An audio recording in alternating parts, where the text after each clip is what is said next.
he said he had a dream where he was walking out of our bedroom and he turned to the right and there was a person standing, peeking their head out from the side of that wall. They were all black and their eyes were red. Oh, the same as... Hi, guys. And welcome back to the Dysfunctional Duo starring me.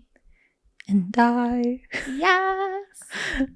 Happy It's orange now. Halloween. Happy week of Halloween. Yes, it is the good old Halloween season. Our favorite season. Our favorite The season. only season that, like, matters. This is really true. Like, truly the thing is that, like, Halloween is our favorite season. We don't even call it fall. We just call it Halloween. It's Hello month. Yeah, Halloween starts for me, like, beginning of September. And I have to say this year I was actually pretty, like, contained because I didn't even, like, decorate until, like, maybe a week ago, which is, like, not usual for me. Usually, like, the minute, like, even my front step stuff is still not fully autumn. I honestly didn't notice when I came up. Okay, well, that's a little rude. Okay. Well, usually, like, Sarah's pretty, like, when she decorates. I'm more low-key now. She's giving demure. I didn't even, is she giving? What is she giving? Where is the giving? Go downstairs. Go downstairs And Go find out, you little shit. I'm sure there probably is. I'm just like, unless there's like a giant pumpkin in my face. I don't know. See, I tamed it on the pumpkins, but that's because I was told by my husband that we cannot live in a pumpkin patch. This is where I disagree with him. Because who does he think he is? Who the fuck? I mean, there's a pumpkin in every single room in the house, but just one. Even my stream room is all decked out in autumn stuff. Really? Yeah. Where That's do you cute. think your companion is? I was gonna ask where my companion was. I was missing him last week. Yeah, he's in our game room because it's Halloween. Why is he not here? Wait, I'll go get him. Wait, really? Yeah. Oh my god. It's Halloween. Yay. It's Halloween. Hey, tell them who I'm talking about, though. Oh, what's his name? Zero from Nightmare Before Christmas. Sarah has like the cutest little squishmallow of him. And I considered getting another squishmallow, but they're like expensive. Hi. Is this Zero? It is Zero. It is Zero. He has the like pumpkin nose. Hi. Yes. Good old Zero. Yeah, this like line of Squishmallows, they came out with Zero, they came out with Sally, they came out with Jack, and I think they came out with Oogie Boogie. Is that his name? The boogeyman. The boogeyman, yeah. So, yeah, I have Zero. He's like my Halloween seasonal stuffy, and then I have one for Christmas as well, which is Rudolph. But they're super cute because they're Squishmallows. And anyways, when it's not Halloween and he's not in my game room, he's on this couch because I don't know, he just fits the vibe. But yeah, he's in my game room right now. So, but there you go. There's Zero. With you? Yeah. This is a special episode for us. So hi, welcome. This is the last week of Halloween, of Halloween Countdown. And when you guys are seeing this, I think it'll be Tuesday and Halloween is on Thursday. So happy Halloween, guys. This is our Halloween episode. Do people trick or treat still? Is that like... It's not as common here anymore. But I mean, there's still kids who go around trick or treating. I mean, they should. I love trick-or-treating. It was a big deal when we were kids, but I don't know if it's as big anymore. Plus, here's the other thing is like not every race celebrates Halloween. Yeah.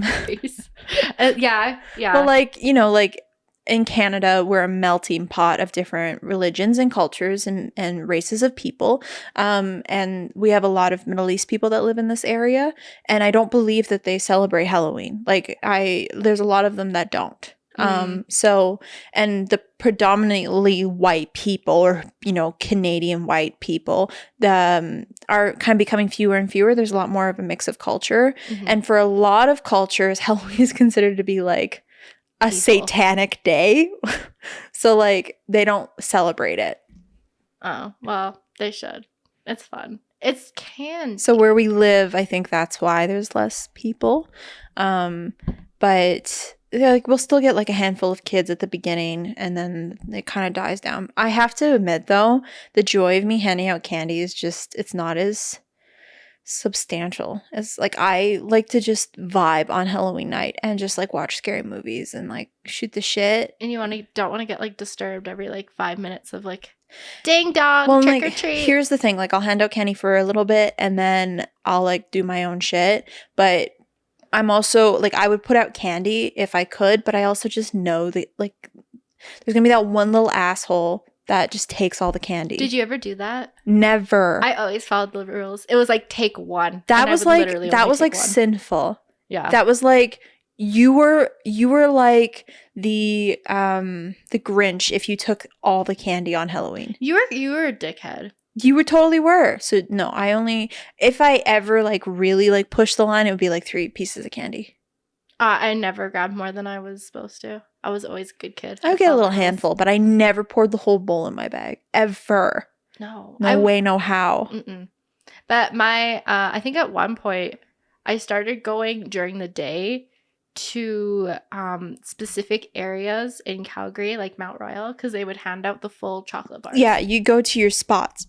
You have like the houses. I have to admit, before we get into like what we're talking about today, I have to admit that like Halloween became more magical for me when I met Spencer. I don't know how much we've talked about it on our earlier episodes. I feel like we maybe have, but Spencer's mom was like a huge fan of Halloween. Mm-hmm. And your mom's house was always decked out. I remember one year she was like in a full witch costume and there was like smoke coming out of your house and music playing and the purple lights. Like your mom went all out. And so from that, Spencer and I would go trick-or-treating together, and so Halloween became kind of like our thing. But even when we got to the age where like we would still go trick-or-treating because I had younger brothers, and so we were able to kind of pass as trick-or-treaters because we were with my brothers, but also like we would send them to get the candy and then we would take some of their candy, and that's how we trick-or-treated.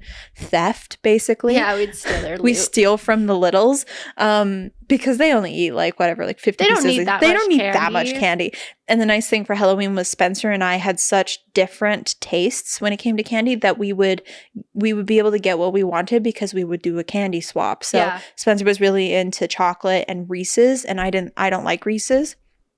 And I was really into like gummies and Skittles, and Spencer wasn't really into the fruity candies, and so we would do a candy swap at the end of the night. So we were kind of like the perfect combination for Halloween. But then my favorite memory of us for Halloween, any of the Halloweens, was we were a little too old to go trick-or-treating. My brothers didn't need us to go with them because my parents were taking them.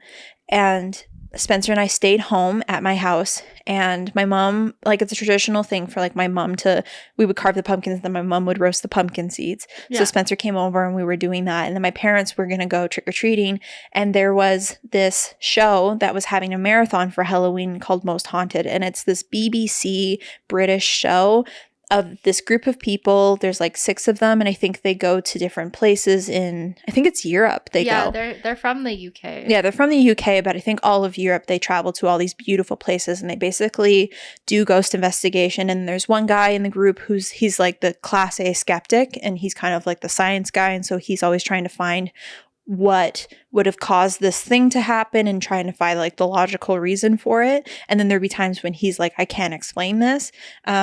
And they were having a marathon, and so Spencer and I watched it for probably like 8 hours that night. Literally hours. And we became obsessed with ghost hunting shows because of that. Yeah. We were so into it. We would like rewind certain parts to be like, oh my god, like did you see that? Like there'd be like a hand on the window. Yeah. I can't believe no one saw that. Like we were so obsessed. Yeah. So that's like how our obsession with ghosts had started, was through this experience through Halloween. So Halloween's very near and dear to my heart, specifically because of Spencer.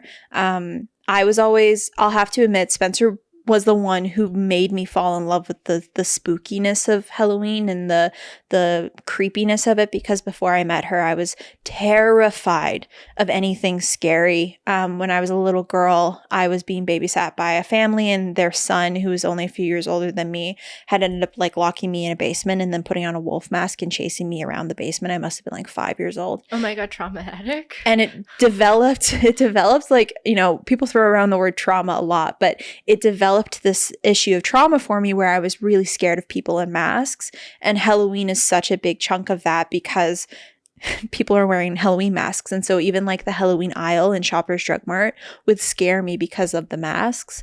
And I used to have to, like, when I was a little girl in elementary school, we would do like a parade where you would go around to different classrooms and you'd show off your costume. And I'd have to hold my teacher's hand because I was crying so much that I was so scared of people in costumes. So I was a big scaredy cat when I was a little girl.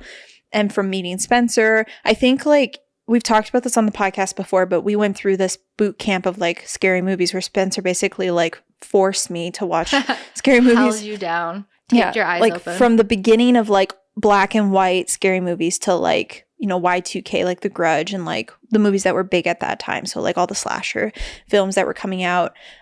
This was like Bloody Valentine, Halloween, like Rob Zombie Halloween, like that was when I started watching these movies. And so we basically went down the line of horror movies up until that point. And so I became kind of like aware of horror movies through that way. And that was the summer before that Halloween where we watched all the ghost stuff. So it kind of like worked on top of each other. And so now Halloween's one of my favorite holidays because of that experience. And so much of what I connect to Halloween is connected to you and your family and stuff like that. And so like you really did like save me from fear. Oh my God, you're so welcome. Yeah. I like shoved you into fear.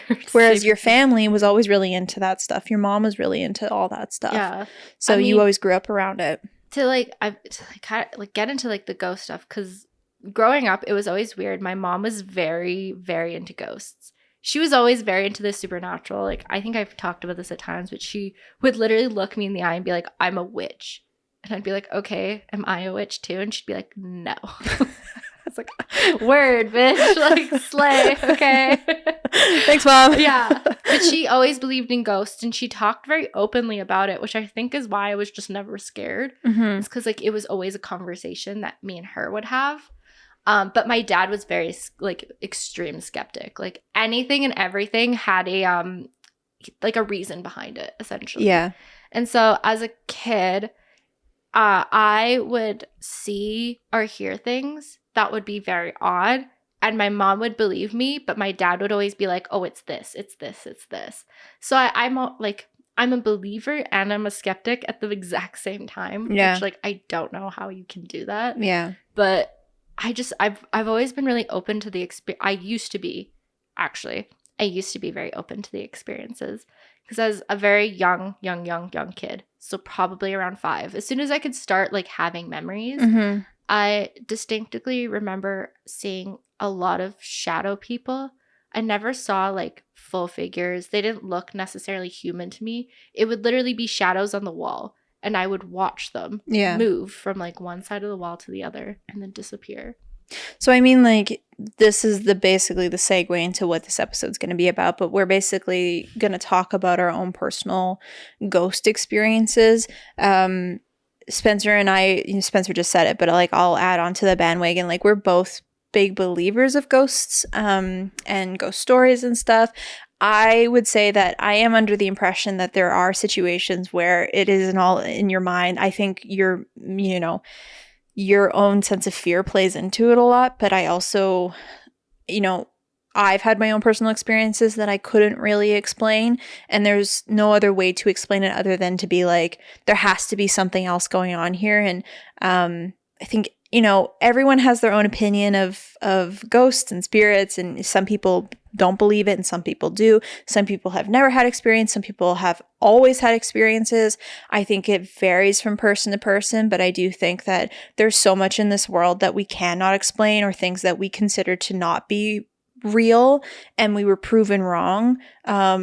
So for us to be like, I've never wanted to be closed-minded in that way, because I think that you can always be proven wrong in like what your reality is if you have the right experience. And so I've always been really curious about the unexplained. And, we talked about this in the Loch Ness Monster episode, but like, cryptos were always something that were super interesting to me. Mm-hmm. Ghost kind of fell upon that too.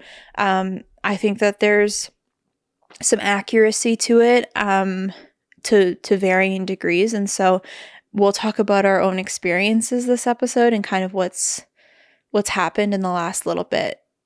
I'm curious because like you were a scaredy cat growing up. So like what was, if you could define like your first incident where you're like, I think this might be a ghost. Like it was like unexplainable and it like stands out in your head. Like what experience comes to you in the sense of like, holy shit, that was a ghost? Okay, I'll backtrack. So like, you know, I come from a family where, like, again, me and my dad would always like be pretty open about talking about ghosts and spirits, and nothing like, not as in depth as I think you and your mom in terms of like chasing after that stuff or that experience. Your house, when you were a kid, like, and Spencer can talk about this personally too, but I have to say that the first time I ever felt uneasy was probably your house. Her mom collected multiple antiques of items, and recently you just told me that her mom used to own locks of hair from people. Morning jewelry that would hold. Morning jewelry was something that if somebody had passed away, they would cut a piece of their loved one's hair, put it in like a locket, and then they would have it with them. And then those things would be if somebody had died and then all those items were taken to an antique shop, then these morning jewelries would basically be collected over time, and your mom was a collector of those things. So she was carrying things that were very important to people. Most of the antiques were like things that would have been very personal to someone. And so it always kind of felt like we were never alone in your house. I think my dad had his own personal experiences, and he would always tell me those stories. And so I was always hungry to have those experiences, but I had never had them. And so I was always kind of like, man, I would love to have like a ghost experience. And then when you realize that you're having them, you're like, oh, this isn't actually as fun as I thought it would be. This actually is like kind of uncomfortable and terrifying. I would say that like, as I've opened myself up to the experience, as I've kind of like gotten older, I've had more opportunity to understand. I feel like I'm at a point where I can, like, I've had people who have passed away in my life that, were very close to me. And when you think of somebody, you can think about how they made you feel. And like, that feeling will come when I realize that maybe somebody's in my space that I may know. Because I'm also of the belief that the people that we love come and visit us and come see us. Keep in mind that this episode, if you're not into ghosts or, of the other world and that kind of stuff, that's totally fine. We will be talking about this on like a very kind of in detail element. Everyone's opinion is their own opinion. I would say just be polite and considerate in the comments. Everyone's having their own experience. We're not saying that anyone's opinion is right or wrong. We're just talking about our own personal experiences here, and we're sharing kind of our own, what we believe to be true. So just, I have to add that as a side note, that just be considerate and kind to our, what we're maybe saying. But if people are saying things in the comments, like, please be considerate to the fact that everyone's going to have their own personal experience. No one's here to point fingers or claim or judge. It's an open and welcome space.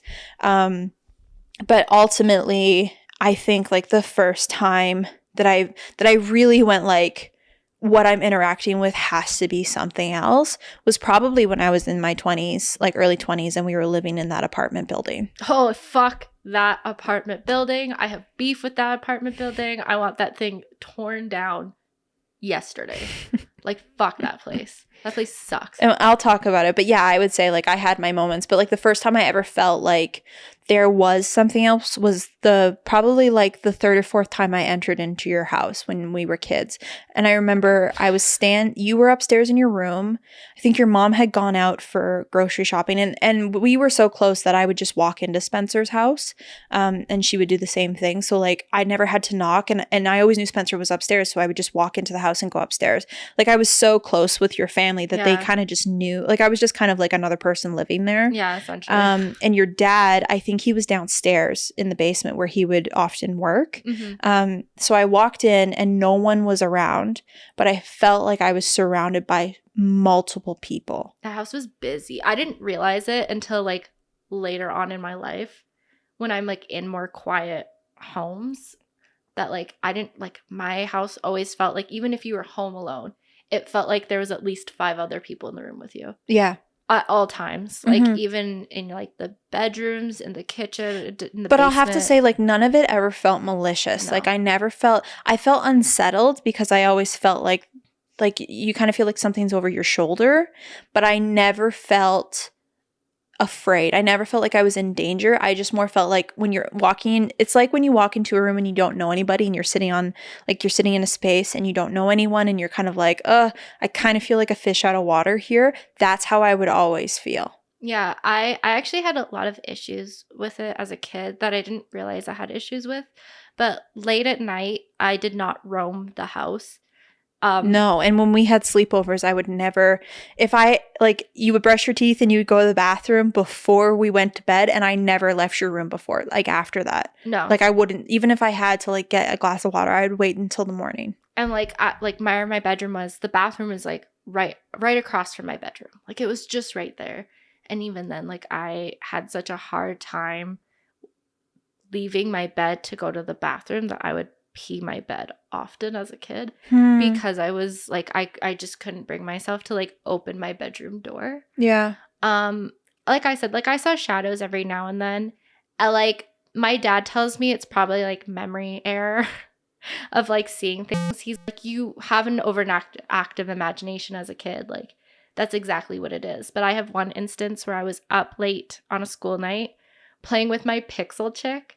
If you remember those, iconic. Pixel but I was Chick. playing with my Pixel Chick and I felt like a presence right next to my ear, and very harshly in my right ear I heard, "Go to bed."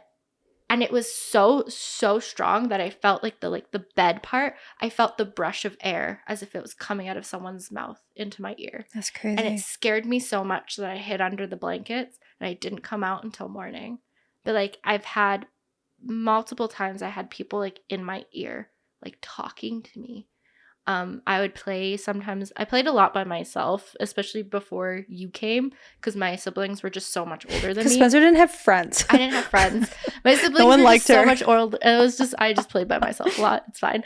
But I remember I was playing under the kitchen table, and my mom was upstairs cleaning. My dad was at work. My siblings were out because they were older, and I was playing by myself. And I bonked my head, and very specifically, a man started laughing at me. Like it was straight like ha ha ha, like as I bonked my head. Mm-hmm. And I remember looking around and being like, that was so rude. Why did you laugh? I would always feel so in Spencer's house. It's like you enter into the door. There's like you immediately are entering into kind of like a living room loft space. And there was like a couch and like some seating areas. And then there was a desk where like your dad would often play like his Empire games and his like old Egyptian whatever. Smart man games. Yeah. And then you keep walking and and then in the corner there was a window and like a bench and stuff. And in that corner, I always felt uncomfortable in that corner. I always felt like someone who was in that corner. And that was where all the photos were. Oh, that makes sense then. And then you keep walking and there was the kitchen. There was a little dining area where like there was a small circular table. And then there was kind of like a little dip, like a small little step that would go into the living room. Yes. Our layout of my parents' house and your parents' house in that sense is similar. It's the same. It's like flipped, inverted. And in the living room, then there was like kind of like a mantle, and again, like antique photo frames. There was the TV and then the couch. And I remember we would always sit on the couch and watch TV, and I would always feel uncomfortable. I would always feel like I had to look to the left of me in the kitchen space and in your front living room space. Your front living room space was the most uncomfortable I would feel. I would agree with that. I think that's where most of the antiques were displayed, Mhm. especially things like the photographs. Yeah. So it did always feel like there was somebody And in that antique room. furniture, like that's where a lot of the antique And it was furniture like was. it wasn't even like we didn't really use that room. Aside like the computer was in that room. And so your dad was in there, but that was or It if was, you like, were staged. doing homework or something, you were in that room. But yeah, but it we wasn't- never really were in that room. And that was the room that I always felt the most uncomfortable in. And like if Spencer and I were down there in the evening getting ice cream or something in the kitchen, I would always feel uncomfortable looking in that. I was always scared that if I looked into that space, I would see someone. Yeah, that space was creepy. Yeah. The upstairs also was pretty creepy for me. I refused to go into the basement till I was probably about 10. The basement was the most scary space for me too. But I also never went down there because that was where your sister lived. But then your dad kind of had like this, or if your brother was in town, he was down there. But Yes. that was kind of like the working space, but it was just full of stuff. Like it was kind of the storage area. Yeah. So we were never really down there. It was developed. Like there was technically like 2 bedrooms.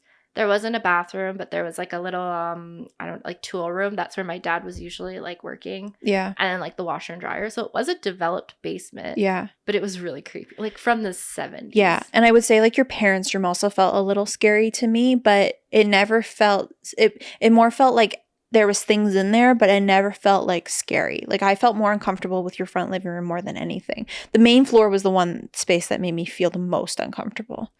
I've never really been like an astro projector, and I don't know if I've ever actually fully experienced it. I think I have. It's useless. I have no idea what I'm doing.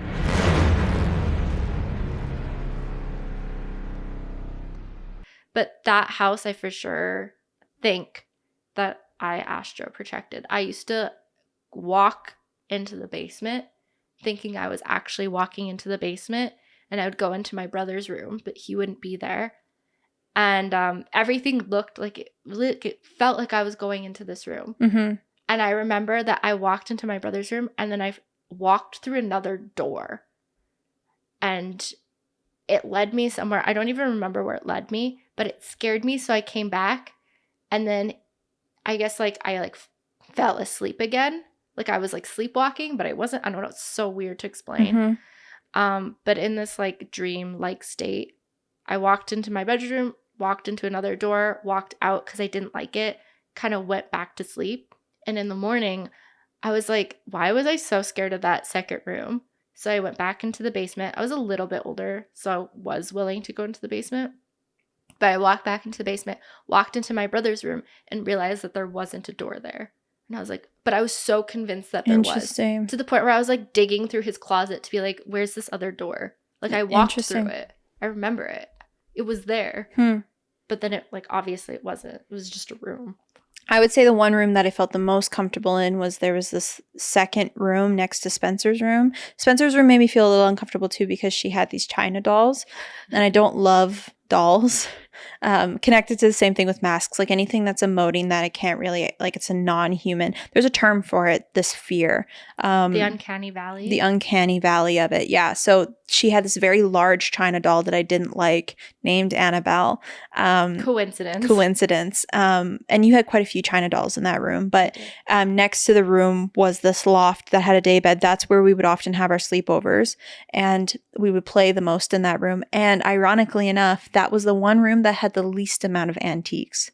Oh, I don't The even most like almost all, maybe she had like a photo, like a picture in there that was antique, but everything Maybe, else was like yeah. IKEA furniture. Yeah. It was brand new furniture. So there was no like presence in that room other than what we had created it to be. I think I ended up spending a lot of my like teenage years before moving in that room, and I think that's why. Like I was like I'd get out of my bed to like go into that room to like hang out. Mm-hmm. That's where like I Yeah. drew. That's where I played video games. That's where I was like on my computer. Well, when I was a kid, I was always under the impression that just, I was a kid with the imagination that something was spooky. But then it almost validated to me that with all the things that your mom had bought, there was obviously something that was connected to it. Like there was obviously people who loved these items and followed them, because later on, after your mom had passed away, and you and your dad had moved into a brand new home, mind you. Yes. So no one had lived there previously. Nothing. It didn't have a lot of history to it. Your dad put your mom's stuff in the basement where you and your sister lived, and the basement was the room that freaked me out the most. Oh, the door to the basement closed often. I always felt like there was somebody in that living room, like a male presence specifically. So I had a male presence. I don't have him anymore, so I think he was attached to an antique, not me. But I did have a male presence around me a lot through my childhood. Like a lot. To the point where like I internally acknowledged him, but like I was too scared to outwardly acknowledge him. I never saw him but it was I just knew he was there. He actually was kind of chill, but like he did follow us into the new house because he would knock on my bedroom door every now and then. And I had a dog at that time named Isabella, and she slept with me. That was like my dog. And the only reason I like can validate this as paranormal is because she would react to the exact same things that I was reacting to. And she would like be sleeping on my bed, hear the knocks, scurry off the bed, and like be like cowering underneath of my bed. And I'd like throw my door open thinking it's my older sister fucking with me, and it's nobody's there. Yeah. And then I'd go storm to her and be like, why the fuck are you knocking on my door? Well, and she's and like, I'm not. if she opened her bedroom door, then there was kind of like in between, like her room was here and then her sister's room was on the other corner. And in the middle was kind of like this living room space where they had a couch and a TV.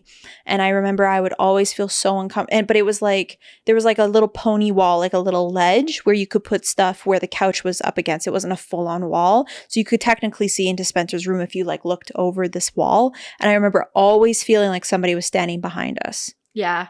Always. Yeah, the basement was kind of fucked, but that's where all the antiques were. That's where all the antique stuff was. So I feel like that was probably like my first like real experience of something like ghostly.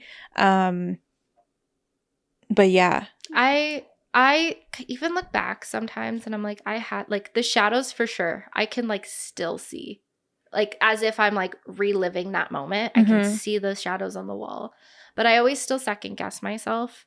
Because, like, after my mom passed, like, I didn't have anyone to validate those feelings because my dad was a little skeptic. So I just kind of ended up ignoring them. And I stopped. Like, I'm an adult now.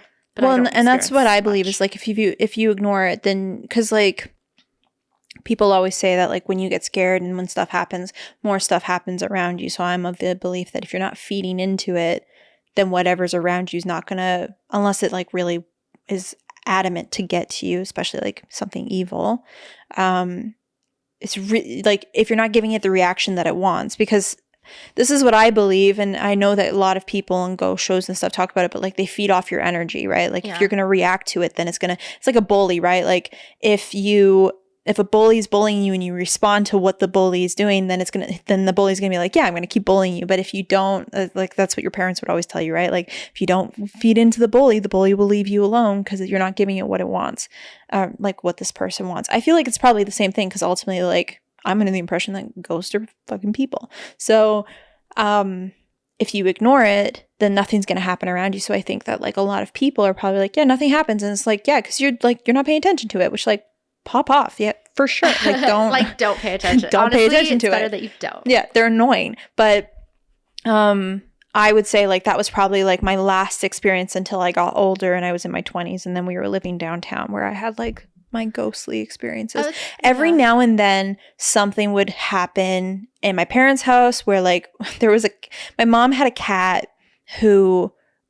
He was like a really scared cat, and he kind of like didn't really interact with people, and the only interaction that he had was my other mom's cat. And when he passed away, this cat had kind of like lost his connection to the world, so he stayed in the basement the entire time and like hide in the basement, and he would meow kind of like a crying baby. And so we would always mess with people and be like, well, there's nothing down there, but it was Rudy, our cat.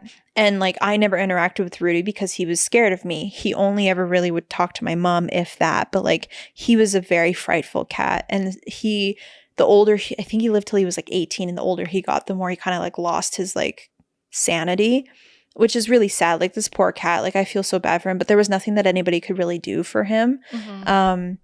And I remember one night, I lived in the basement until I moved out of my parents' house, and Rudy was meowing, which was a normal occurrence for me. And I remember I heard like noises outside. It was the middle of the night. I heard noises outside, and I heard Rudy meow really loud, and then I heard him stop meowing. And I remember it freaked me out so much that I had opened my bedroom door. And when I opened my bedroom door, I immediately got hit with this feeling of like someone standing right in front of me, so much so that I got really scared and I ran upstairs to go get my dad because I was shit. Something's in the basement with me and I don't know what it is. Your basement, because like this is the two houses where we lived in a cul-de-sac, so we were like neighbors. We were in the same space. Yeah. And your basement scared me. Yeah. Like I didn't like, your house was fine for the most part for me. I did not like your basement at all. Like when we'd had sleepovers and you were living in the basement, like I didn't sleep. Yeah. I had a hard time. The only falling other asleep. occurrence that happened in my parents' basement wasn't my own. And when I talk about these ghost experiences, I'll also talk about my husband's, because he had a lot of stuff start happening for him when we first started dating. And I don't know what the reason of that would be. I genuinely don't know why that is, but because nothing ever really happened to him when he was a kid, but then we started dating, and then when we started living together, things got worse for him. And I'm under the impression that he's actually quite, like, I believe he might be an empath and he doesn't know it. Because I have never seen things. I have seen things, and I'll explain what that means. Yeah. But I've never seen something been like, what I'm staring at right now is something unknown. The seen occurrences have only ever happened to Leo. That's crazy. His experience is actually Yeah, his experience are wild. the biggest ones. Mine, Yeah, he should be on this podcast. I have a big experience, but he's also a bit of a skeptical. He doesn't like to talk about it too much. The His was kinda uncanniness, traumatic too, yeah, wasn't his were the worst. But when we first started dating, I had gone in for wisdom teeth surgery, and okay, I'll backtrack. So Leo used to have sleep paralysis when he was a kid, but he never really would have like crazy dreams, but sometimes he would be in a dream and he wouldn't be able to move, and he would see something like go after someone he loved and he couldn't move. Or sometimes he would have dreams and things would be like grabbing at him and he couldn't see it, and then he would have sleep paralysis. It's so common now, and we've talked about this in a previous episode, but it's so common now that when it happens to him, he'll cry out in his sleep, and all I have to do is touch his arm and he'll wake up. And I know what's happening to him is he's having sleep paralysis, and he's maybe having a bad dream, or maybe he's not having a bad dream at all. But I remember he was staying with me at my parents' house when I had gotten wisdom teeth surgery, and I ended up having like a pretty bad reaction to it. I had a really bad infection from it, to the point where I was like hooked up to an antibiotic IV bag for like a week and a half, 2 weeks. And so I was so sick. And we were in my room and we were sleeping, and I remember waking up to Leo screaming. It was probably the loudest I've ever heard him cry out when he does have these situations. And I remember he was screaming, and I sat up, and it was the first time that it had ever happened when we were together too. And I remember touching him and grabbing at him to like wake him up. And as I did, I had like, my room was like a bedroom, and then there was kind of like this dip in the room where it was kind of like a box. And at the time we had like furniture and stuff in it, but I had converted it into like a walk-in closet, basically, where curtains would sit on the wall, and then you walk in and all my stuff was hanging there. And the curtains were closed often when I was sleeping. And I remember I grabbed at him, and as I grabbed at him, the curtain moved. Like someone was moving behind the curtain, like enough that it wasn't just like a gust of wind. Right. Like it was a big, like something had knocked like the curtain. Swiped a hand. Yeah. And he sat up and he was terrified. And he had explained to me that we were in the bedroom and something was sitting on his chest, staring at him. And then he said all he saw was this. He said it looked like the little boy from Insidious on the cover of the movie. He couldn't see anything except this black figure and red eyes staring at him. And he couldn't move. And he felt like his life was in danger. And so that's why he started screaming. So that was like the first experience. But then there was this connection to like, as that was happening to him, when I woke him up and he finally was able to move, the curtain had moved at the same time. That's so fucked.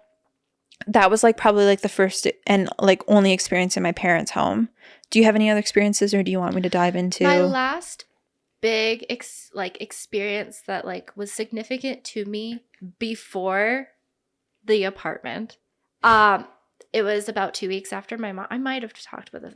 It's 2 weeks after my mom had passed, and I was home alone, and I was just watching TV. I was in that back living room, where it was like you had to take the step. It was like a step down into the living room. The couch was against a wall, and behind the wall was actually our back deck. So there was like a bit of a corner, that you couldn't see around where the dining table was. And I was just sitting on this couch watching TV, and I heard my name, and it was kind of distant, but it was distinctly female, and it was Spencer. And sometimes I feel like I can hear like my name getting called out, and I never react because I just think it's in my head. Mm-hmm. And that's sort of what happened, where like I self-paused, but then I was like, I'm ignoring it. Whatever. I'm going crazy. And continued watching TV. And then I heard it again, Spencer. And it was distinct. Like, I was like, I can hear that. Like, actually hear it. So I muted the TV and I just sat there and I was waiting for it to happen again, and it didn't. So I was like, fuck it. I'm crazy. Like, it's all in my head. Mm-hmm. So I turned the TV back on, continue watching it. And I heard it again for the third time, but it was like annoyed this time. It was like, Spencer. Like, just like that. Like, Spencer. I was frozen because I was like, okay, once, weird. Second time, also weird. A third time. Yeah, there's no and mistake it was like to it. getting impatient. Was it close to you? No. It was like as if it was like in the dining room. So like, and Dining room, like next to the living room, or like dining room next to the living room, like where the back door was. that's close, So it Spence. was behind, almost like behind a corner that I couldn't see it. That's pretty close. It was close enough that like, again, like I could hear it. And like, what was the volume of it? The first time it was like kind of soft, almost like Spencer. That's why I think I was like, oh, it's in my head. And the second time it was like Spencer, like almost sing song, Spencer. And then the third time it was annoyed, like Spencer. And then I got up because I was like, what the It's fuck like, is stop happening? fucking ignoring. Yeah. And I went around and I looked at the corner where the back door was to our like beautiful backyard. And there was, of course, nothing there.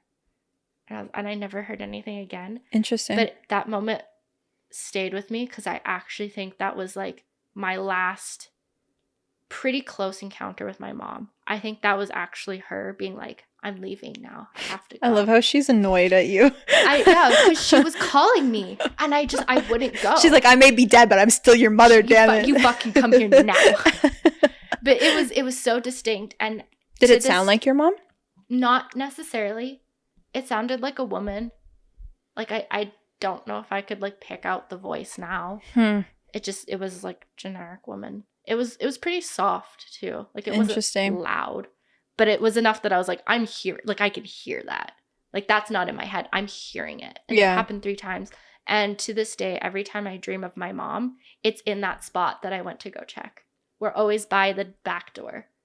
Next to that's where we talk in my dreams. We're always just right there. Interesting. The last place where like I heard her. So This isn't my story, but before we move into the next house that had stuff in my parents' home, this is my mom's story and told to me through my dad. But it's in like you said, when you have dreams, sometimes I'll have these dreams where I'm dealing with like a ghost that is like aggressive with me, and it's always in the basement of my parents' home every single time. I'm dealing with something and I go downstairs and it's like this thing wants to fight with me.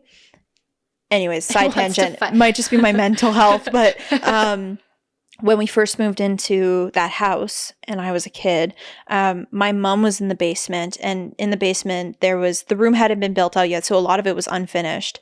Spencer was actually inside that house before I had even moved in, because the family that lived there before we did, she was friends with the little girl. So much so that underneath the basement stairs, there was actually the initials of you and her. I think, yeah, it says like Spencer was here. Yeah, Spencer was here. And it was because it was an unfinished basement and you were friends with the little girl that lived there before me. So it was actually cool. Spencer's mark was on the house even before I got to know her. But she was in the basement doing laundry and she heard a man behind her go, "What are you doing?" Oh, I get that all the time. Well, I used to get that all the fucking time. And it scared her. And then she told my dad, and my dad like was like, "Oh yeah, there's someone down there." Like, oh, who's down there? I don't know. I don't know if he was there anymore. Like, I don't know. I don't know. But because now the basement doesn't feel like any kind of type of way. But yeah, when my parents first moved in, there was a man who asked my mom what she was doing when she was in the basement. I used to get those like the woman in my hair that was like, "Go to bed." Yeah. Yeah. Like, it scared the So shit out of me. that was another experience in that home. But yeah, do you have anything else, or do you want me to move honestly, into? No, like that moment with my mom calling. I honestly do believe it was my mom calling out to me, Mhm. because afterwards, like after I went back to sit on the couch, like it felt lighter in the room. Yeah. But no, I didn't really experience much. Even in the new house, like when we talk about the basement being weird, I mean, I had knocks on my bedroom window. But nothing My substantial. dog would kind of act weird. Sometimes doors would close, but it would, again, like at this point, I'd been living with my dad for so long that I was like, there's a draft in the house. Mm-hmm. or like I'm hearing things, or like my dog's just fucking stupid. Yeah. Like I didn't really buy into it as much as I would have until your apartment. And then that actually brought me back into the paranormal. I ignored it for a very long time until that fucking apartment. So fast forward, Leo and I met. We were dating for a little bit, and Leo wanted to move out. So this is before the apartment that Spencer's talking about, but it's of the same nature. Leo moved out of his parents' house and he moved downtown in Calgary, and he moved in on the street that it was kind of like old homes had lived on this street, and then a lot of the old homes have been renovated into different bachelor suites. So the first home that Leo had moved into, it looked like, a lot of people would call it the haunted house. My parents used to call it that all the time because it kind of looked like a haunted house. It did. But it was an old style home that they had renovated. So like the main floor was somebody's bachelor suite. They had their kitchen, and it had their bathroom and their bedroom, and that was their apartment. Then you would go up the stairs, and on the middle floor there was an apartment or a bachelor suite with a bathroom, a kitchen, and a bedroom, and again small. And then there was somebody upstairs, and then there was on the middle floor there was a room in the front, and then there was a room in the back. There was like 6 people that lived in this house. Like you look at this house, but you look at this house and it's like, it's not a big house. Like it's pretty small. Like if you see the Prince house from last episode, it was like around it was that like size. It was like that. So these bachelor suites were very small. Even the staircase going up was very small. So like it was just a cheap, like Leo got it because it was cheap. It was downtown. It was exactly what he needed. So he moved into that, and at the time we were dating, I had been staying with him on and off, and then a few months later I had moved in with him, and we lived there only for a few months. And then in order to maintain the lease that we had signed with this building, we wanted a bigger apartment, and the landlord had owned multiple buildings on this street, and so we just transferred our lease into a new apartment when it opened up. And that apartment we moved into was next door. So it was the house, there was an apartment building, and then there was an apartment building on the corner, and we lived in that apartment building in the corner. But they were all owned by the same landlord. So when we lived in the haunted house, it didn't feel too crazy. There wasn't anything that was like notably scary, but it was a creaky house. You always felt a little uneasy when you heard noises, but there was nothing substantial that made me feel super uncomfortable. And then when we had gotten Phineas, our second cat, we're like, we need to upgrade our space. Like we need a different apartment. So we switched our lease over to the other apartment. We moved in, and these apartments were more of an apartment building. It was like a square building that had 3 apartments on each side of the building. So 6 apartments on each floor, and it was 3 floors. So there was a basement floor, there was the middle floor, and then there was the upper floor. We lived on the upper floor on the left building in the corner. And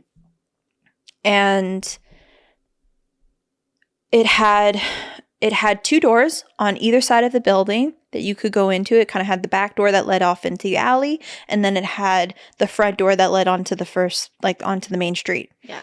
And then it had stairs going up each floor. And each floor you could kind of see, like you were on one floor at the stair, you could see to the end of the hallway to the other stair. So it was very kind of connected. And so we moved into this building, we moved into the corner apartment. I would say when we first moved in, it wasn't anything, we never really felt anything crazy. It was it's a cute apartment, and it was a lot bigger. It was quite old though. Like I would say those apartment old. buildings probably were built like maybe in the 60s.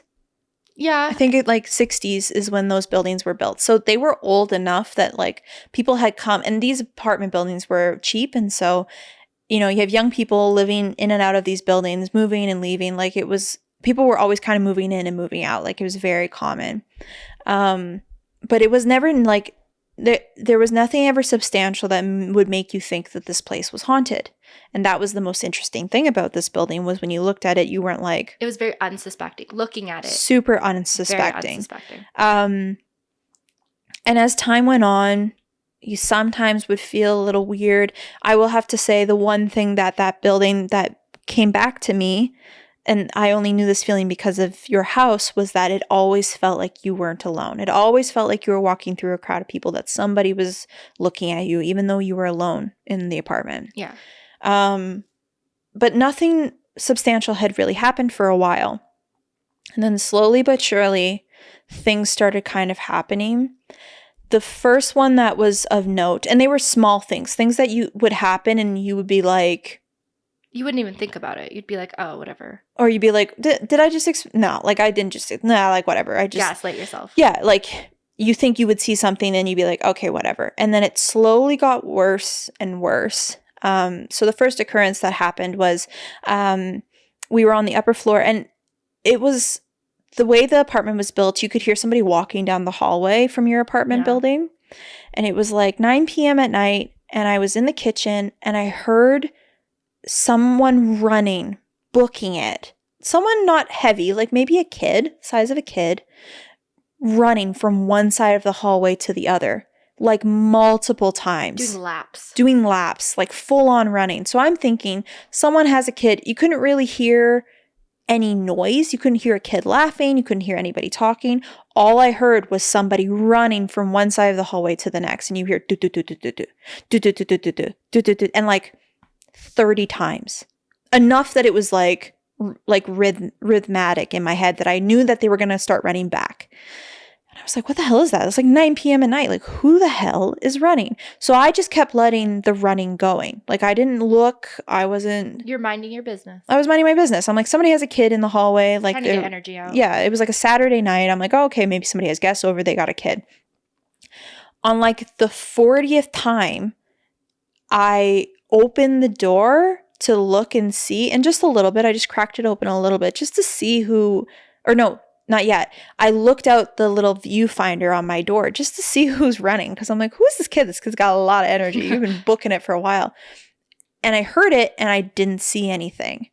So I'm like, what the hell is that? And so I opened my door, and at this time, they had run on the other side of the hallway, because we're on this end of the hallway and they were running to this side of the hallway. And then they ran back, and I opened the door to see who it was, and I peered over and I didn't see anybody. And then I looked down the other side of the hallway and I didn't see anybody. And I didn't go. Is it like the footsteps, like as soon as you opened the door, it was like they stopped? They had already stopped for like a second before I opened the door. Like, okay. It was like, do, open the door. Oh, okay. And it was more because I just wanted to see who was running. Yeah. Like, are your parents nearby? Like, are we good? And I didn't see anybody. And I looked around the corner and there was nothing in the corner. And this is an open, like when you look out the door, like you can see everything. On the floor. There's no hidden pockets or anything. No, the only hidden pocket would be below you. Yeah. Like you'd have to go down the stairs. Like the stairs go down, there's a little bit of a landing, and then they go back down, kind of like a zigzag. So I wouldn't have been able to see anybody below. But then I walked out because I was like, okay, there's no kids here. And I looked over the railing to see if I could see anybody on the bottom floor, because maybe the kid had ran down the stairs and then onto the main floor, which maybe I wouldn't have heard, and I didn't see anybody. And the running had stopped. After I closed the door, when I went back into my apartment, I didn't hear the running ever again. Damn. So that was the first incident. And again, that's something that you could have maybe explained away. Maybe they went back into the apartment building. Who knows? But like the only thing that could have explained that was like if they were in the apartment building across from us. Yeah. And I didn't hear anything in the apartment building across from us. And like the door wasn't open. It didn't look like a kid was running in and out. Like it looked like whoever was in there was either in their room away from the main door, or there was no one home. Right. Because the doors were thin too. So like if I was in my living room making noise, people in the hallway would be able to hear me. The only time that you wouldn't be able to be heard was if you were in your bedroom. Right. And that's if you were like talking like how we're talking now. So that was the first incident. Few months later, I was walking in the evening into the apartment building. I was on the main floor and I was walking up the stairs, and like I said, it had a zigzag on the stairs. So if somebody was kind of standing halfway on the stairs, you could kind of see them. And then if you kept walking, you could probably, if they were tall enough, you could usually see the top of their head. So on the other end of the hallway, you could see if somebody was on the stairs, if you were on the stairs. And I remember I went and grabbed my mail, and it was dark it was dark outside. Like the space was lit up from the lights in the apartment building. Right. And I was looking at my mail. I wasn't looking in the hallway, but again, I always felt kind of uncomfortable in the hallway. I always wanted to get to my apartment as fast as possible because I never felt super comfortable. And I was walking, and as I was walking up the stairs, I saw, the reason I looked was because it was so unusual, was that I saw a bottom half of what I would assume is a woman who wasn't wearing any shoes. So I could see her lower feet and her lower ankles. And again, I'm seeing this in the corner of my eye. I'm not directly looking at this, but this is what I saw in the corner of my eye. Was a woman who had her lower leg showing no shoes. I could see her feet and a white dress, mid-length, like ending a little bit below her knee. And I saw the bottom half of that standing on the other side of the stairs on the landing, just standing there. Ew. And as I walked up the stairs, I was like, oh shit, somebody's on the other side of the stairs. So I'm, when you see a person, you try to like, sometimes if you're like casual and blah, blah, blah, and then you see a stranger, you kind of like, you like become aware to acknowledge them or to maybe, be polite or whatever, Give right? them like a weird white people smile. Whatever it is, right? Like, that there's somebody else and you're acknowledging that They each other. exist. Yeah. Rather than like choosing to ignore them. So that's kind of how I had changed my demeanor. And as I kept walking up the stairs, when I turned to look to see if the person was coming up the stairs, I didn't see anybody. I didn't see an upper half of that person. And I didn't investigate it. I just went into my apartment You building. just ignored it. But I saw some, and they were standing in the direction that they would have been staring straight at me. Right. Like I saw the front. It was a front view of both their legs and a white dress. Okay, wait, hold on. Sorry. And Go their back. hands. I kind of saw like the tips of their hands. Oh, it's just standing like straight, like Yeah. the emojicon. Yeah. Yeah. That's kind of funny. Okay, so give me a little bit of a timeline. How long were you in that apartment? Because it was a while, like 3 years, Yeah. Maybe 2.5. 2.5 years. Yeah. How long? Like this was like a couple months into living there that things started to like spiral. No. Yeah. Like maybe 6 months in, I started hearing the kid like running. I'm assuming it was a kid. I don't know. But like it was light enough that it sounded like it could have been a kid. Anyone else would have sounded thuddier. Right. So it sounds like and it was running like how a kid runs. Like adults don't really run like that, Like Yeah. so Yeah, I know what you mean. hearing the kid running was probably like 6 months into living there, and then maybe 3 months after was when I saw this woman. Again, I assume it's a woman. I don't really know. It was so quick. That's why I was like, oh, I probably saw it in the corner of my eye. Like maybe I'm seeing shit. So that was maybe a few months later. And then a few months after that, Leo and I started having trouble sleeping. We started having like more nightmares in the night. Started feeling, our health was kind of just declining. Like we were both getting sick easier. We were more short with each other. We were more like arguing with each other. And Leo was, so again, this is why I think he's an empath, is Leo, when he's having, sleep paralysis or whatever, sometimes he will have these incidences where I believe he's astral projecting. He doesn't know what he's doing. Like he doesn't know what it is, but he will walk around a space that we live in and everything looks the same, but he's not like in his body. Yeah. So he had woken up and he told me he had this dream where he walked out of our bedroom. And when you walk out of our bedroom, there's the bathroom right next to you. And then you turn and it's a mini hallway. There's like a closet there, kind of like a pantry. And then you turn and you can see our kitchen, like the entrance to our kitchen, the front door. And the front door kind of has like a dip, like you walk and then the wall kind of like goes like this and then it's the door. So if you were playing hide and seek, you could kind of hide in that corner. If somebody was in the bedroom, they wouldn't necessarily see you. Yeah. And we had like a mirror that stood there. And then you keep going and it's the living room. And the living room is open concept. So when you go into the kitchen, it's like a counter and then you can look directly into the living room. So it was a super small apartment building. He said he had a dream where he was walking out of our bedroom and he turned to the right and there was a person standing, peeking their head out from the side of that wall. They were all black and their eyes were red. Oh, the same as before. Yeah, but it was a grown man. It wasn't a kid. Oh, interesting. And he said he felt very scared. He felt like if he walked towards it, it would do him harm. And so he turned around and went back to bed. And so, Fair enough. and so he was telling me the story, and I was like, oh, interesting. Okay. And like, we didn't really talk more about it. And then we were having a barbecue with my family. And again, I told you that my dad has had his own ghost experiences. He, he's pretty empathetic, and he's had the opportunity to like interact with what he says is these people from the other side, and he's helped them like move on. Right. And so like, he's been able to help people like who've had like hauntings and stuff like that. Nothing crazy, just like in certain moments. And Leo was telling him this story about the dream that he had during the barbecue. And then we were having conversations, and I was like, oh yeah, and like we haven't been sleeping very well. Like we've been having a lot of nightmares. And my dad's like, this sounds like it's something more than just it being all in your head. So he's like, well, do you want me to come and like check it out? Yeah. And I trust your dad with that. And I was like, yeah, sure. Like, feel free to come and check it out. So my dad, and this is my dad's experience. But after we talked about checking it out, we went home and we were talking about how he was going to come over and he was going to help us and see what was. And that night, he said that he was at home and he felt like something lunged at him. Something like was trying to scare him, that like had come to his house to scare the shit out of him. Right. And he felt like it was whatever was dealing with us. And he said he felt like it was a man, an older man who was trying to scare him to not come to the apartment building because whatever was in our apartment wanted to stay there. And so he went, well, now I know what you feel like. Yeah. And immediately it disappeared. Almost like it was like, oh shit. Fuck. Like he knows. I think I fucked up. And she knows. She knows. She knows.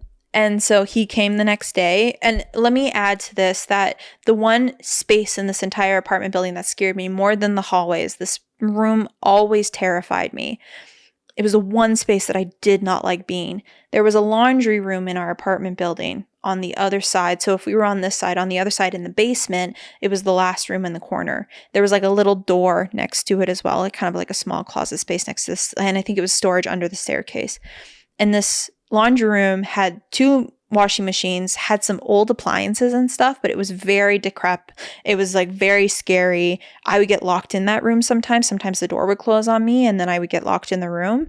And that room always made me feel incredibly scared. And as we continue the story, it makes so much sense why that room was the scary room. But my dad said that he came over to our place and he didn't feel anything in our apartment, but he felt something was down in the basement hiding under the stairs. Oh. And so he said that he felt it was an older man.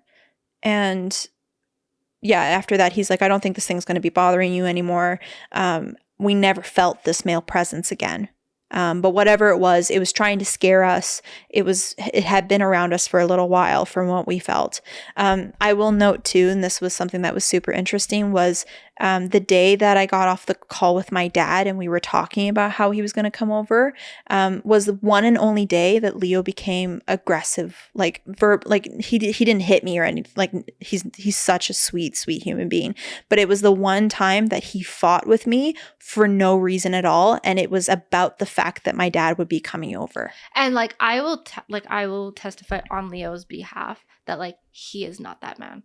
No. He And he wasn't aggressive with me. Like he didn't scream at me or anything, but we were having the conversation and then I went outside to call my dad and go like, hey, yeah, feel free to come over tomorrow, blah, blah, blah. And when I came back in, I left him on the couch in the living room. And when I came back into the apartment, he was on the couch and he was like, I don't want your fucking dad coming over. Like out of full. And I was like, what do you mean? Like, we just talked about this. And he's like, he doesn't need to be coming into our space. Like, this is ridiculous. Like, why are you inviting him?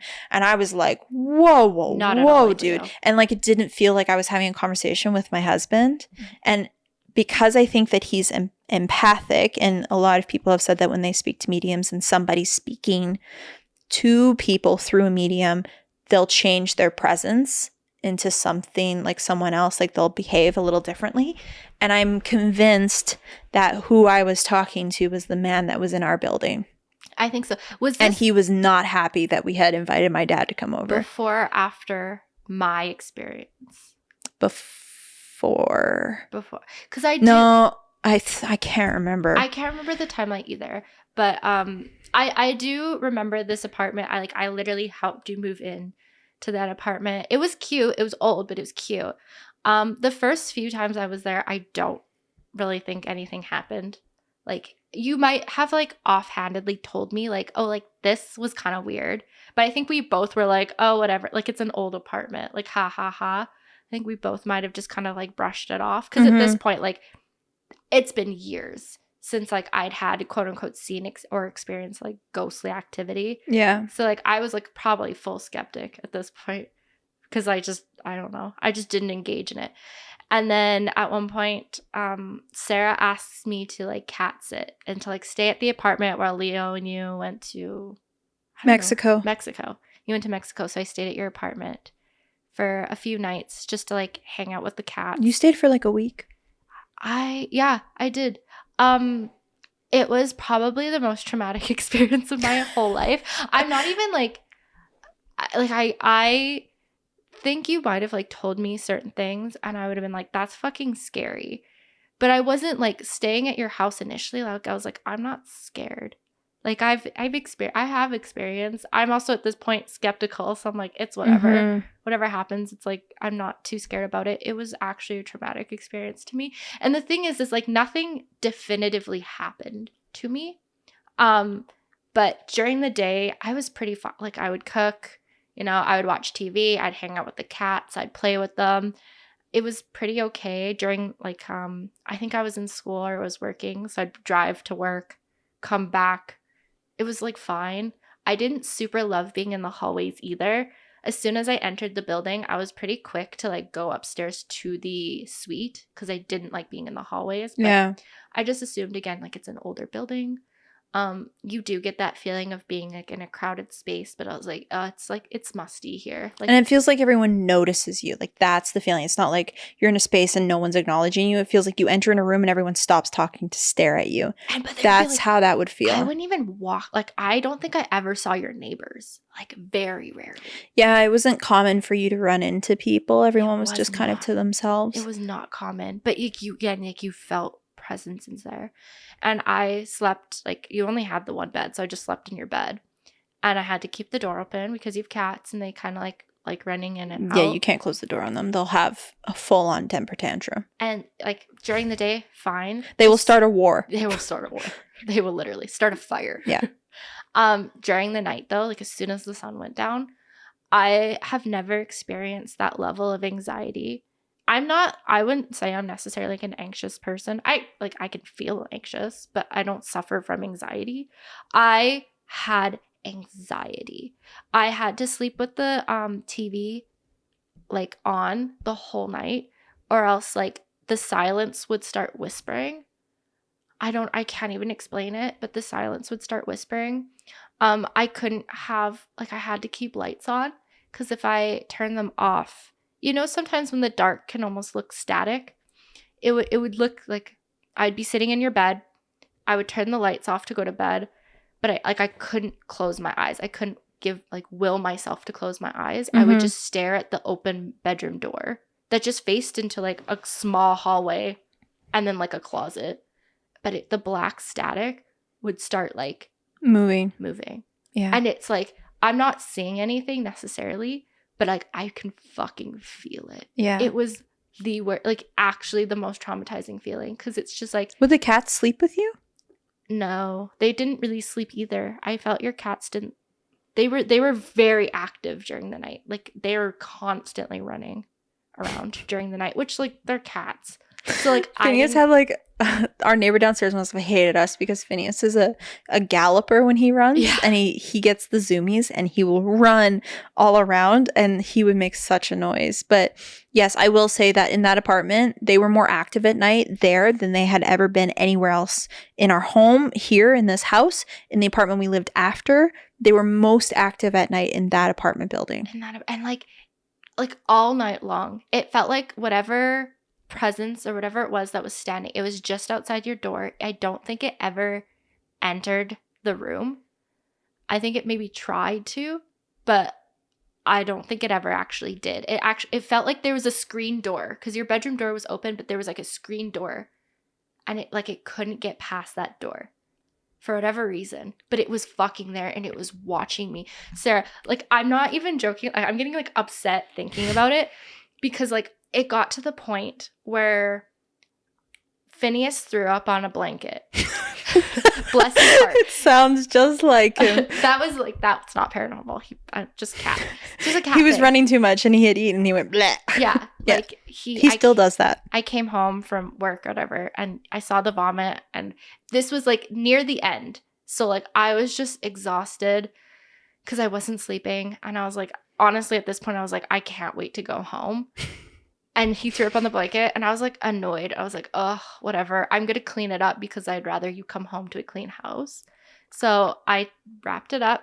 I got my change and I went downstairs. Oh, yeah. to The basement. washing machine and the dryer machine only took loonies and toonies before 2005. It was the most hood rat shit ever. Like, if you had anything after, it would just eat your change. So I remember I was serving at the time. I would have to like give like the bartender, like my friend, like my coworker, a $20 bill, and I would ask him to give me loonies and toonies before 2005. And I remember he would be like, this is the most ludicrous thing ever. So yes, you'd have to go down and like it was a change washing machine and dryer. It was annoying already. And like to this point, I was always just a visitor. So when I walked into that building, I never went to the basement. I always went upstairs. But I do remember you speaking about like, hey, the basement's weird.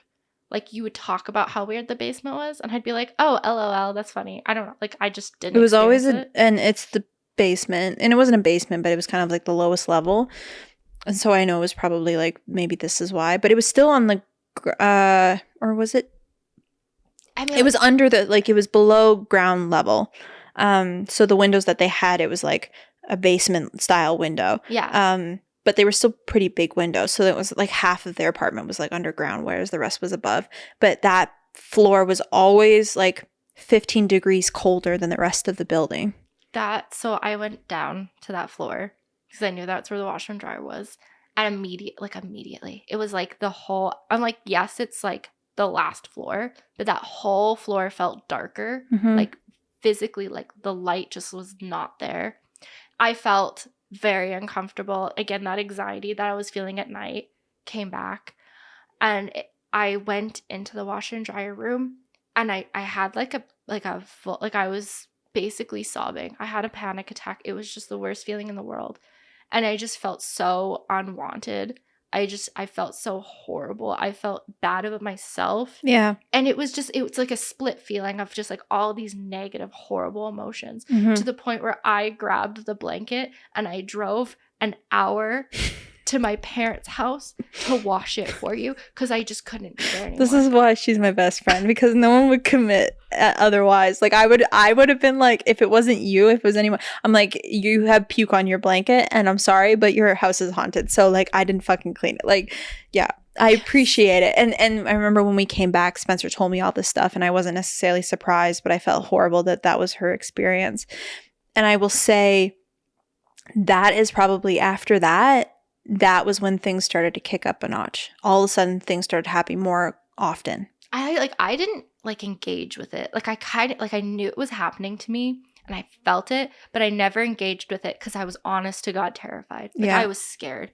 I didn't have I just didn't sleep. I didn't dream. I didn't sleep. I couldn't. Yeah. Because I felt it around me at all times and it was so fucking uncomfortable. Yeah. So So after that, a few months went by and it was still kind of like pretty typical stuff. Like I would see something in the corner of my eye and I wouldn't really be able to explain what it was, or I'd hear a noise, or I'd hear voices sometimes. Sometimes I hear like people whispering and I wouldn't see anybody. And I'm like, okay, it's just somebody talking in their apartment building. It was like stuff that you could explain away. And then, and then a few times,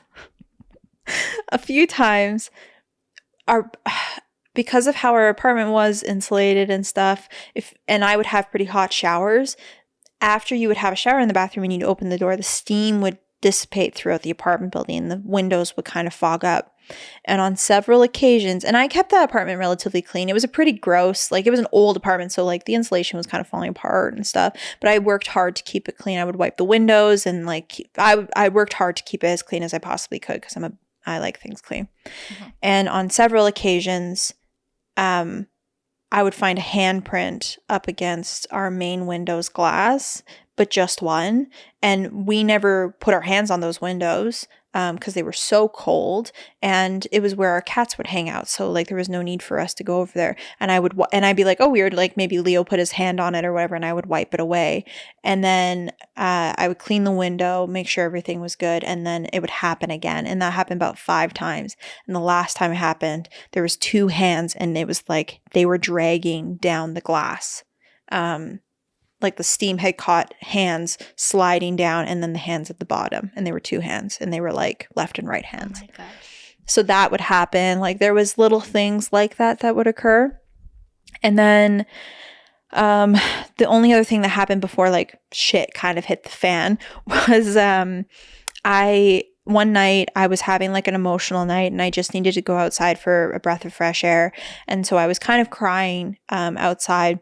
And I went over to the stairs where the laundry room is on the main floor. So the stairs were above the basement floor. But like, again, the stairs you walk up, and it's like metal rails. So you could like see through the rails. It was like the stairs go up, there's the landing, the back door is there, and then there's stairs going up to the main floor, and then it happens again for the upstairs. It's the same kind of pattern. I was on the main floor on those stairs that lead towards the back door, and I was just kind of like wiping away my tears. I was taking a moment to sit down and just like debrief before I went back up to my apartment building. And I was sitting there, and it was like 11:30 at night, and I was sitting there, and somebody next to me went, "What's wrong?" And I thought it was a person who was living on the bottom floor. So I was like, oh shit, like you're seeing me cry. Like I need to like wipe. And I was like, oh, I'm sorry. And I turned and no one was there. But I felt like somebody was right there. Yeah. And it was a man. It was like, what's wrong? And I was like, oh, I'm so sorry. And I turned and no one was there. So then I got on the landing and I looked down the stairs and there was no one on the bottom floor. So that was kind of like the last thing. Again, a few months passed by, and then things started happening to Leo, which was probably the most significant. We had, so this is all from the words of Leo. I didn't see any of this, but it was middle of the night, probably like 2 a.m. We were sleeping, and our bed was like in the middle of the room. So then there was like the closet on my side with a corner, and then Leo had the wall, and then he had a dresser next to the bed. So next to where he slept, there was kind of like this pocket and a corner of the bedroom. And what he tells me he saw was he woke up from sleep. He was looking around the room. He was awake. He saw me. He heard, we had like a white noise machine. He heard the white noise machine, blah, blah, blah. And he's not like sitting up and moving around. He's kind of just like acknowledging the space. And then he looks in front of him, and in front of him is this black blob in the corner, kind of like, yeah, like a black blob. He doesn't really know what it is. He thinks his eyes are playing tricks on him. And he's staring at it for like 20 seconds. So a long time.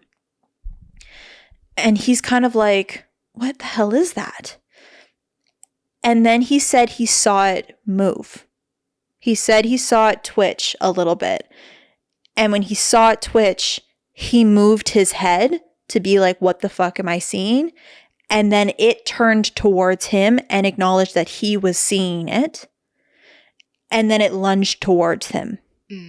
And so he said he saw something in the corner. He couldn't really make it out. And then it moved. And he was like, what is that? And then it moved towards him because then he moved to be like, what? And then it moved towards him and looked at him. And then, like he said, 5 seconds went by, and he said it spread out. It got really wide, and it lunged towards him. Now this is where I come in. I wake up and I hear him scream bloody murder. And when I turn to be like, what? He's outside the fucking bedroom. He's gone. He ran out the bedroom. Oh shit. So he's standing outside our bedroom door, and he is like confused. And I heard him scream. And so I'm like, what? Like, what happened? And it took him about 15 seconds to come around to understand that he was standing outside the bedroom. And he turns to me and he goes, someone's in the bedroom. So I'm like, what? And It leaves you behind. Bye, bitch. he totally, like, the next thing that would have been, that thing would have attacked was me. I was guess right I go there. after Sarah. Yeah, like, I still tease him to this day to be like, You left me behind, dude. you will fly away before you save me. But he was half asleep. Like, I totally understand. Like, In it was that so moment, instinctual. I probably would have ran too. So I turn on the light and there's nothing in the bedroom. And as we're walking back into the bedroom, in our kitchen, we had like this shelf that was kind of like additional storage for us because we didn't have a lot of storage in the kitchen. And we would hang our pots and pans on the hooks on the side of the shelf. And as we were talking, and we had like a nightlight on, like the room wasn't completely filled with light, but it was enough that you could see inside the room. The rest of the apartment's still like pitch black. And as we're talking, I hear 3 pots and pans swing and bang into each other. So I'm like, what the hell is that? So I go into the kitchen, and when I go into the kitchen, the one pot is still moving, but there's no one in the apartment building. So I don't know if whatever it was moved from one room to the other and moved and brushed up against the shelf, whatever. I don't know. All I know is that to this day, he has never been able to explain what he saw, but he said he saw a humanoid thing in the corner and he stared at it long enough to go, I'm registering something that does not fit inside this space. And then he said he saw it move, it twitched, and then he acknowledged it, and then it acknowledged him. And that happened over a period of like 40, 50 seconds, which in a situation like that, that's a long time. That's a long time. So he was pretty spooked. That was kind of like a few days of him like really being kind of disturbed about the fact that I do remember, there was like, something in the corner. in real time. Like, I actually do remember you being like, dude, like this happened, and it was like really scary. Yeah. Like, I remember you were very concerned for him. And then we saged the apartment, and we kind of like, I was really concerned about his health, and Leo has a tendency to see and notice things when he's in the middle of sleep versus when he's just living his life. And so I was kind of concerned, and I had asked people questions and all this stuff. So I kind of like wanted to make sure our space was safe. A few more months go by, and this is kind of like where the epitome of stuff really started happening. There was incidences where like things that we had somewhere would be moved. There was times where like we would hear knocking on the door. We heard knocking on our door quite a few times, but it was like little taps, stuff like that. We would have a tendency to open our apartment door, and we would let our cats out into the hallway, and then they would play in front of our front door, but they wouldn't like run downstairs and go anywhere. They would just kind of hang out, but it was like a chance for them to get outside the apartment building and kind of like see a new space. And so we would do that a few times. And I remember one night, so Phineas was behaving a little weird for a few days. He was kind of skittish, he's not a skittish cat at all. And he was like, yeah, he was kind of on edge, which wasn't making a lot of sense. And I remember one night I was doing my closing shift of the apartment, closing the blinds, doing all this stuff. And Phineas follows me when I'm doing the closing shift for the night because he will wait for me to go to bed before he goes to our room. Mm-hmm. And that's been true for every single space we've lived in. And we were walking by the couch. So our couch was in the middle of the living room. So there was space for you to walk behind the couch. And there was space for you to walk around, but it was kind of like, it was in the middle. And we were walking by the back end of the couch. And as we got to the corner of the couch where there was the other hallway you could walk by, Phineas jumped away like something was grabbing at him. Like if you grab at him and you scare him and a cat like moves away, to be like, whoa, he ran behind me. And then I had to turn around and be like, hey, it's okay. Like what's wrong? So I turned back to be like, did he see a bug? Like what did he run into? And there was nothing there. I think the same night we go to bed, and I remember hearing this. I didn't see this. Leo saw this. We were in our bedroom. Our TV was on. So it was like 10, 11 at night. Like, it still wasn't super late at night. And I had just started to fall asleep. I was still kind of in and out of sleep and being awake. So I could, when you're falling asleep, but you can still kind of hear people around you. Yeah. It was like that. So all I remember is hearing Phineas running. And again, we talked about this. He would run throughout the house all the time, so it didn't seem super weird. So I was just kind of like, whatever. And he's running in and out of our bedroom. And the next thing I hear is, honey, honey, honey. And I'm like, what? And I wake up and Leo's trying to explain to me what happened. Leo says that he heard Phineas running in and out of our bedroom door, and our bedroom door was open a little bit. He said he saw it enough because our TV was on in front of us, so he could see in the bedroom, right? Like, you get that light from the TV. He said he saw something that was like the size of a balled up sock, and it was thrown into our room through the crack of the door, and Phineas was chasing after it, and then it went back out of the bedroom. And he said it did it 3 times. Back and forth, and Phineas was chasing whatever was moving around.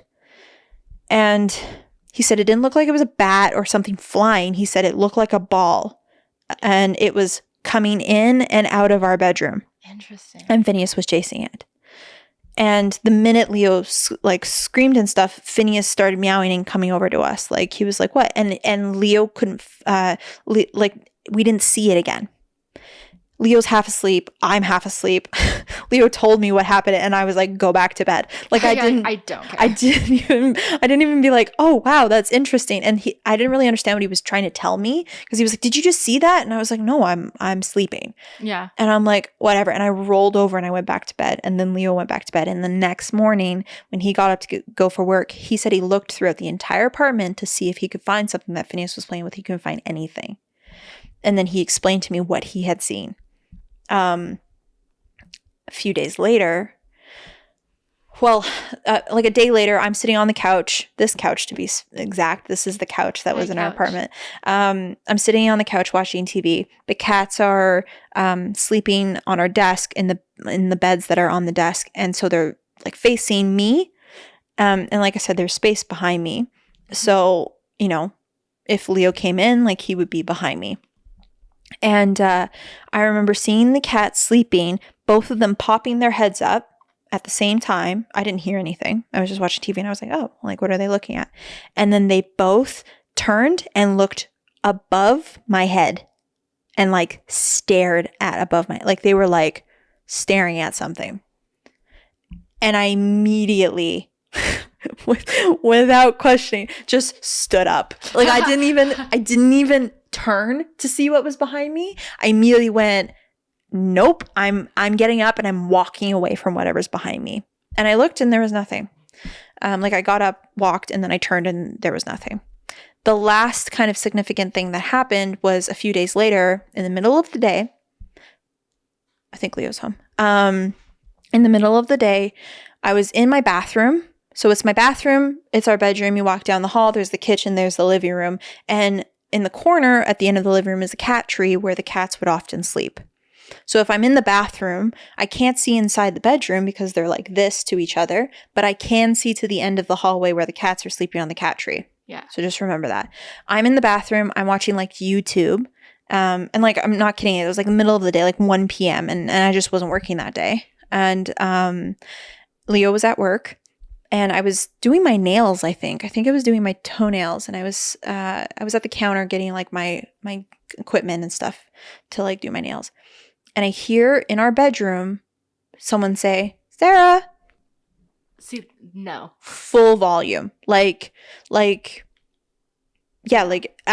somebody was calling me from another bedroom, I would hear them, kind of thing. And it was a little girl. No. Who called my name, and I immediately froze when I heard it, and I turned to the right, and both my cats had woken up and acknowledged that they heard it too. Honestly, I think that was like in all of my encounters, both before this place and after this place, animals have been the most validating in the sense of like, no, you heard that too, right? Like, did you hear that? I'm not just crazy. Yeah. I'm sorry. Did you hear that? Yeah, like, you're looking at each other like, bit. Yeah. Like we both know. Yeah, exactly. So I immediately, it was the one time that I panicked. Like it was the one time that actually freaked me out. And it was because whoever called my name, I didn't know them and they were inside my house. And it's like if a stranger would have walked inside my In house. your fucking room. They were in my bedroom, which really freaked me out. That's fucked. And so without anything, I grabbed my phone and I darted out of the bathroom and I ran towards the cat tree to be with my cats because they're my emotional support animals. And I vividly felt somebody was in my bedroom. Yeah. I didn't look and I called Leo right away and he's at work and I'm like, somebody just called my name in our apartment building. Yeah. And he's like, okay, I'm at work. Like, I don't know how to help you right now. Bless his heart. Bless his heart. And I was like, yeah, fair enough. Why am I calling you? There's nothing you can do. But I get that in the sense of just you're in that moment of just what the fuck do I do? Yeah, it freaked me out. And so I called him and I was like, somebody just called my name. Like it terrified me. And he was like, I'm at work. Like I'll be home at 5. Like, I don't know what you want to do. And I was like, okay. And so I ended up going to the gym. And hanging out at my university because I was in school at the time. I was at university. So I was like, I'm leaving the apartment building. Fuck my cats. Yeah, see you later. I hope you guys are okay. And I left until Leo came home and then I came home as well because I was like, I don't feel comfortable being in this apartment by myself. And then I was on the phone with my dad that night and I was telling him about it. And as we were talking, I felt like a gust of wind come in front of me and I was like, I feel like there's like a little girl here and I feel like she's the one who was around for those handful of days and I think she was just happy to be in our space. Like it didn't ever feel malevolent, but it definitely felt like, okay, you're in my space, like you need to leave. And I think she really liked Phineas. I'm convinced that the thing that Leo saw was this orb and Phineas was chasing after it because he saw it. I don't know if I ever encountered the little girl. If I did, I probably just didn't. I think you acknowledge encountered it. the man. I encountered the man. I hated him. I still hate him. Yeah. When I die, I'm going straight to him to be like, bro, we're on even playing fields now. I'm about to fuck you up. How fucking dare you? To the moon, Alice, to the moon. And so I'm just convinced that she was able to move on and stuff. So after that, it was like she wasn't around. But then things started tying together for me and I started discovering maybe why an apartment building like that shouldn't be so haunted, that has multiple different things in the space. And it's old, but it's not that old. Yeah. It's 50 years. Yeah. Which is not that old. And why that back corner is so scary. And maybe why there was no activity when we first moved in and then it started happening was I was down in the laundry room one day and the apartment building across from the laundry room always kind of gave me the skeevies and I didn't understand why. And one day as I was walking out of the laundry room, I saw a girl walk out of the apartment with another person, like a person who was living there. And as I saw into her apartment building, her entire apartment building was covered in witch decor. Mm-hmm. She was completely decked out with witch wardrobe. There was